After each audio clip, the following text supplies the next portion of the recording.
మిత్రులారా నమస్తే. నేను మీ చిత్తలూరి. వెల్కమ్ బ్యాక్ టు మీ చిత్తలూరి పోయిటరీ వ్లాగ్స్. సో గత వారం మనం నీటి చెలిమి అనేటువంటి అంశం ఇచ్చుకోవడం జరిగింది. ఆ అంశం విషయంలో చాలామంది హైకో మిత్రులు చాలా హైకులతో ముందుకు వచ్చారు. బట్ ఇంకా కాస్త రీఫైన్మెంట్ హ్యాస్ బీన్ రిక్వైర్డ్ అండి. కొంచెం ఏంటంటే మనం విజువలైజ్ చేయడానికి ప్రయత్నం చేయాలి. దయచేసి గుర్తుపెట్టుకోండి.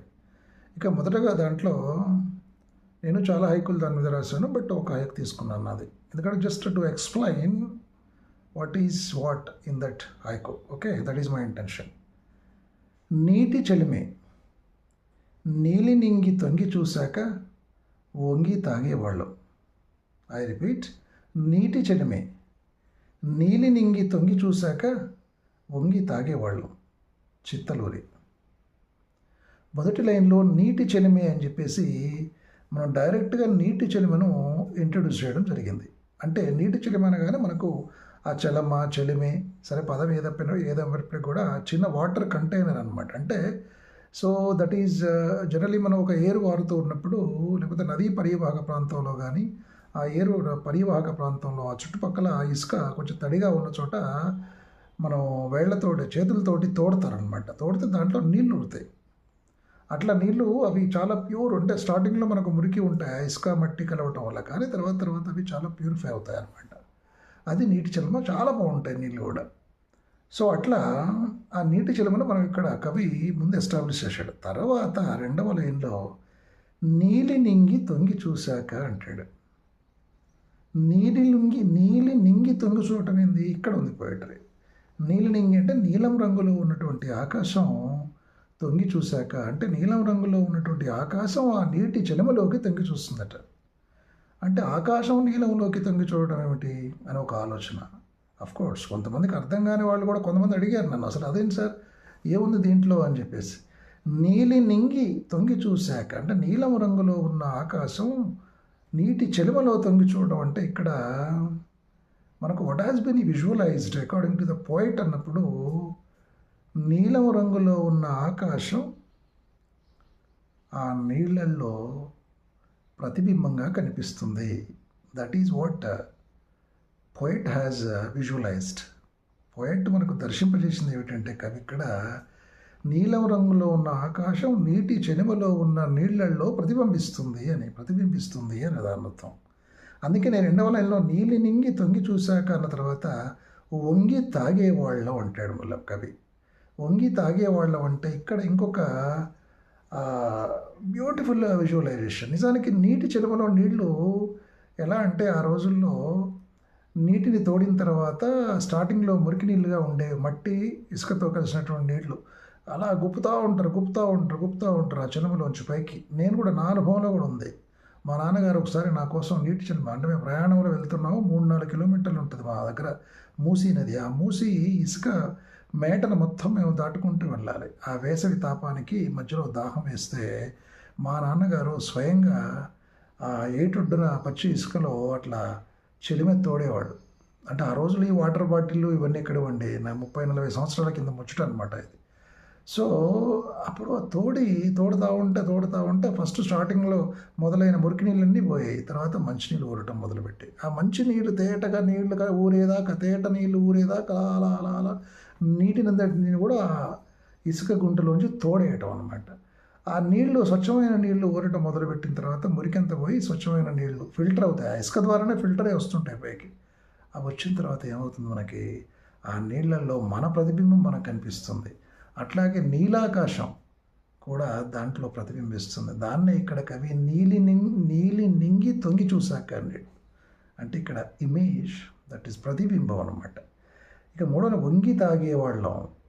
ఆ రోజుల్లో మళ్ళీ చేతులు పెట్టి ఇట్లా చేతులు తీసుకుంటే మళ్ళీ ఆ మట్టి కదిలిపోయి మురికి అవుతాయని చెప్పేసి మరి మోకాళ్ళ మీద వంగి నోరు దాంట్లో పెట్టి మూతి దాంట్లో పెట్టి అలాగా నీళ్ళని పీల్చేవాళ్ళం. ఇది నా అనుభవంలో స్వయంగా నేను అనుభవించింది. పల్లె వాతావరణంలో ఉన్న వాళ్ళందరికీ అనుభవంలోనే ఉంటుందండి. ఆ రకంగా వంగి తాగడం అంటే మోకాళ్ళ మీద వంగుని తల ఆ చెలిమలోకి ఉంచి పెదాలు నీటికి ఆనించి మెల్లగా పీల్చుకోవటం లోపలికి. ఇది వంగి తాగటం. ఇప్పుడు అర్థమైంది అనుకుంటాను మీకు. నీటి చెలిమే నీలి నింగి తొంగి చూశాక వంగి తాగేవాళ్ళం. So this is the beauty of the poetry అండి. అంటే టోటల్ ఒక విజువలైజేషనే కాకుండా సామాజిక పరమైనటువంటి 2 అంశాలు కూడా దీంట్లో ఉన్నాయి.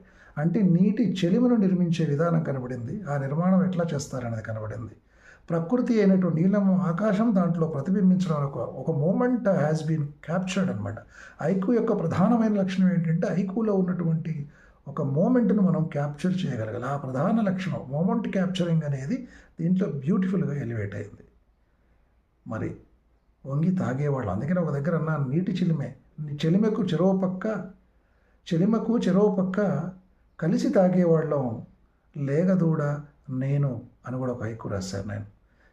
చెలిమకు చెరువు పక్క కలిసి తాగేవాళ్ళం లేగదూడ నేను. ఒకవైపు లేగదూడ వాటర్ తాగుతూ ఉండేది, ఒకవైపు నేను వాటర్ తాగుతుండేవాడిని. అంటే ఒక సామరస్యం, ఒక యూనిటీ. అంటే జీవులన్నీ కూడా సమానమే. మూగ జీవులను కూడా మనం ప్రేమించాలి. అవి ఒక పక్క వేసవి తాపాన్ని తట్టుకోలేక అవి ఒక పక్క నీళ్ళు తాగుతుంటే మనుషులు కూడా ఒక పక్క నీళ్ళు తాగుతున్న సన్నివేశాలు మా అనుభవంలో కూడా ఉన్నాయి. అక్కడ అది చెప్పాను నేను. అంటే ఇట్లా so where we have connected with the nature and where we could visualise the thing. అంటే ఇమేజరీస్ అంత బ్యూటిఫుల్గా మనకు ఐక్యూలో ఉండాలండి. ఐక్యూ యొక్క ప్రధాన లక్షణం అది. మరి this is what about Chittaluri haiku అంటే. Okay, that's all. కాబట్టి చిత్తలూరిలో ఉన్న ఈ కవిని నేను అభినందిస్తున్నాను. ఇక తర్వాత నాకు నచ్చినటువంటి మరొకటి,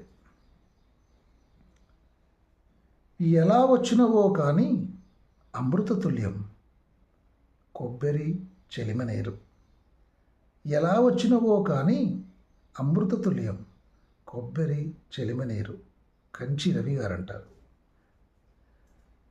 మొదటి 2 లైన్లో ఎలా వచ్చినవో కానీ అమృతతుల్యం, ఎలా వచ్చాయో తెలియదు, ఏమిటి వచ్చినాయి, ఏదో రకంగా వచ్చాయి కానీ అవి చాలా అమృతతుల్యం, అమృతంలాగా ఉంటాయని చెప్తున్నాడు కవి ఇక్కడ. తీరా 3వ లైన్లో కొబ్బరి చెలిమనీరు అంటాడు. నిజమే కదా, కొబ్బరి నీరు చెలిమనీరు. మనం చాలా అమాయకంగా ఆలోచించినప్పుడు, అంటే కవికి అమాయకమైన హృదయం ఉండాలంటారు. హృదయంతో మనం ఆలోచించినప్పుడు కొబ్బరి బోండం కూడా చాలా విచిత్రమే కదండి. ఆ కొబ్బరి బోండంలోకి నీళ్ళు ఎట్లా వచ్చాయి, ఒక అమాయకంగా ప్రశ్నించుకొని చూడండి, ఎంత ఆహ్లాదంగా ఉంటుంది. అంటే కొంచెం ఈ కాస్తో కోస్తో అమాయకత్వం ఉంటేనే హృదయంలో కవిత్వం రాయగలరు అనేటువంటి ఒక మాట కూడా ఉంది. ఇక్కడ అమాయకత్వాన్ని పట్టి చూపాడు కవి. నిజమే కదా, కొబ్బరి బొండంలో కొబ్బరి నీళ్ళు ఎలా వచ్చాయి కానీ చాలా అమృతంగా ఉంటాయి, మధురంగా ఉంటాయి. చెలిమ నీళ్ళు కూడా అమృతంగా మధురంగా ఉంటాయి. అంటే the contrast has been beautifully portrayed in these 2 things అండి. కొబ్బరి బొండాన్ని చెలిమ నీరుతోటి కలిపి చూపిస్తున్నాడు కవి. అది కవి యొక్క గొప్పతనం ఇక్కడ కనబడింది మనకు. తర్వాత అవి ఎలా వచ్చాయో తెలియదు, ఒక మూమెంట్. ఆ నీళ్ళు ఎట్లా వచ్చాయో తెలియదు. కొబ్బరి బొండంలో నీళ్ళు కూడా చాలా అమృతంలాగా చాలా తీయగా మధురంగా ఉంటాయి. చెలిమ నీరు కూడా అట్లాగే అమృతంలాగా తీయగా మధురంగా ఉంటాయి. ఈ రెండింటి కంపారిజన్ బ్యూటిఫుల్గా చేశాడు ఇక్కడ కవి. I really appreciate it. Kanchi Ravi గారు బ్యూటిఫుల్ పోయం అండి, చాలా బాగుంది. ఎలా వచ్చినవో కానీ అమృతతుల్యం కొబ్బరి చెలిమనీరు, ఎలా వచ్చిందో కానీ మీకు ఈ తాటు కూడా అమృతతుల్యం అండి. మంచి జెక్స్టా పొజిషన్ ఉంది, కాంట్రాస్ట్ చూపించారు. చాలా అద్భుతమైనటువంటి poem. Hats off to you Kanchi Ravi గారు. ఇక మరో కవిత, నాటి ఏటి చెలిమే నేడు కనుల కొనల నీటి చెలిమే. నాటి ఏటి చెలిమే నేడు కనుల కొనల నీటి చెలిమే అంటారు విప్లవ్ కుమార్ గారు. విప్లవ్ కుమార్ మంచి friend. So welcome to you sir to this group. మీరు అబ్జర్వ్ చేస్తూ ఈ గ్రూప్లోకి రావడం చాలా సంతోషంగా ఉంది. కాకపోతే మీరు కొంచెం ప్రాసలో రాశారు. ఆఫ్ కోర్స్ ప్రాస మనం వదిలిపెట్టాలి, అది మనకు గుర్తుపెట్టుకోండి.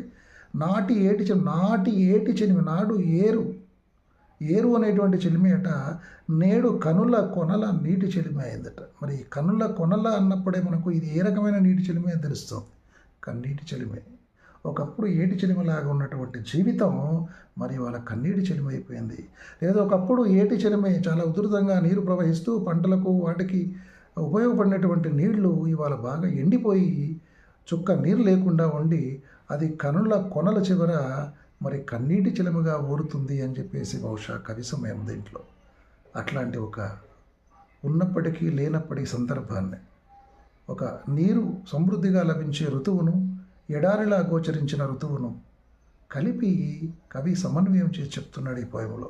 కాబట్టి చాలా బాగుందండి, మంచి ఇమేజరీ చూపించారు ఇక్కడ. కాబట్టి I really appreciate Viplav Kumar గారు. With the same spirit you go ahead, you can write beautiful poetry అండి. Thank you. తర్వాత నీటి చలమ పక్షుల కిలకిలలతో నిండిపోయింది. నీటి చలమ పక్షుల కిలకిలలతో నిండిపోయింది. నల్ల సాయిబాబు గారు నీటి చలమ అని ఫస్ట్ లైన్ ఇంట్రొడ్యూస్ చేశాడు. రెండవ లైన్ పక్షుల కిలకిలలతో, మూడవ లైన్లో ఉందండి పోయిటరీ నిండిపోయింది. అంటే చిన్న కరెక్షన్ నేను చేశాను అంతే. పక్షుల కిలకిలలతో నిండిపోయింది. నీటి చలమ జనరల్గా నీటితో నిండిపోతుంది, కానీ పక్షుల కిలకిలలతో నిండిపోయిందంటే నీటి చలమలో స్వచ్ఛమైన నీరు ఉన్నప్పుడు మరి వేసవి తాపం తట్టుకోలేనటువంటి పక్షులు వచ్చి దాని చుట్టూ చేరిపోయి దాంట్లో ఉన్న నీళ్లను ఆస్వాదిస్తున్నాయి. అవి ఆస్వాదిస్తూ ఆ ఆనందాన్ని కిలకిలల రూపంలో వ్యక్తపరుస్తున్నాయి. అంటే పక్షుల సమూహం కనబడుతుంది, పక్షులు చేసే ధ్వనులు కనబడతాయి. మనకు ఓల్ ఫ్యాక్టరీ ఇమేజ్ అంటారు. అంటే మన సెన్సెస్కి అందేటువంటి ఒక సెన్సిబుల్ థింగ్స్ను మనం ఐక్యూలో ఆవిష్కరించాల్సిన అవసరం ఉంది. అది ఇక్కడ ధ్వనిపూర్వకమైనటువంటి వాతావరణం ఉంది. పక్షులు నీటి చిలమ మీద వాలి దాహం తీర్చుకుంటున్న సన్నివేశం ఉంది. ఇక్కడ పక్షుల కిలకిలలతో నీటి చిలమ నిండిపోయింది. నీటి చిలమ నీటితో ఎట్లా అయితే నిండిపోయిందో పక్షుల కిలకిల ధ్వనులతో నిండిపోయింది అని చెప్పడం చాలా కవిత్వంగా, కవితాత్మకంగా ఉంటుంది. అందుకే సాయిబాబు గారు చాలా రెగ్యులర్గా రాస్తున్నారండి. అప్రిషియేట్ యువర్ ఇంట్రెస్ట్ అండి, your putting lot of efforts. అందుకే కాస్త ఎంకరేజింగ్గా ఉండాలి. ఏది ఎట్లా విరిస్తే, ఏది ఎట్లా పదాన్ని సెలెక్ట్ చేసుకుంటే, how to choose the best words to make it A best poetry అంటానికి చిన్న మార్పుతో నేను నిండిపోయింది అనేది యాడ్ చేశాను. బహుశా మీరు గ్రహించి ఉంటారు, ఇది మిగతా వాళ్ళు కూడా గ్రహించాలి. ఇట్లా మనం పోయిటరీని చేయాలి అని చెప్పేసి నా ఉద్దేశం. కాబట్టి నల్లా సాయిబాబు గారు కూడా బ్యూటిఫుల్ పోయం అండి. You have open the doors to right a beautiful poem. చిన్న ఆలోచన చేస్తే అద్భుతమైన పోయిటరీ మీరు కూడా రాయగలరు, నాకు ఆ నమ్మకం ఉంది. Anyhow, keep it up sir, wonderful poem నల్లా సాయిబాబు గారు. I really appreciate you.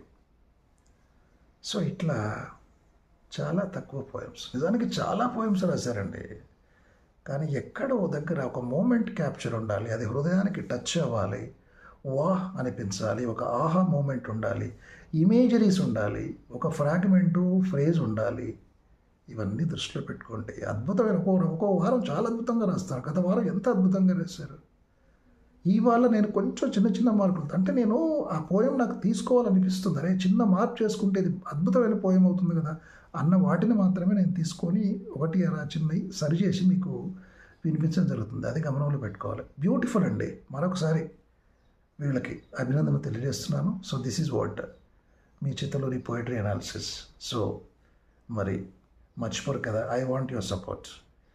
మీరందరూ దయచేసి లైక్ చేయండి, షేర్ చేయండి, సబ్స్క్రైబ్ చేయండి. ఎందుకంటే మీ బలమే నా బలగం, మీ బలగమే నా బలం, గుర్తుపెట్టుకోండి. మరి లైక్ చేయండి. మీ చిత్తలూరి పోయిటరీ వ్లాగ్స్, అట్లాగే మీ Chittaluri poetry shorts. Love you all once again. This is your Chittaluri.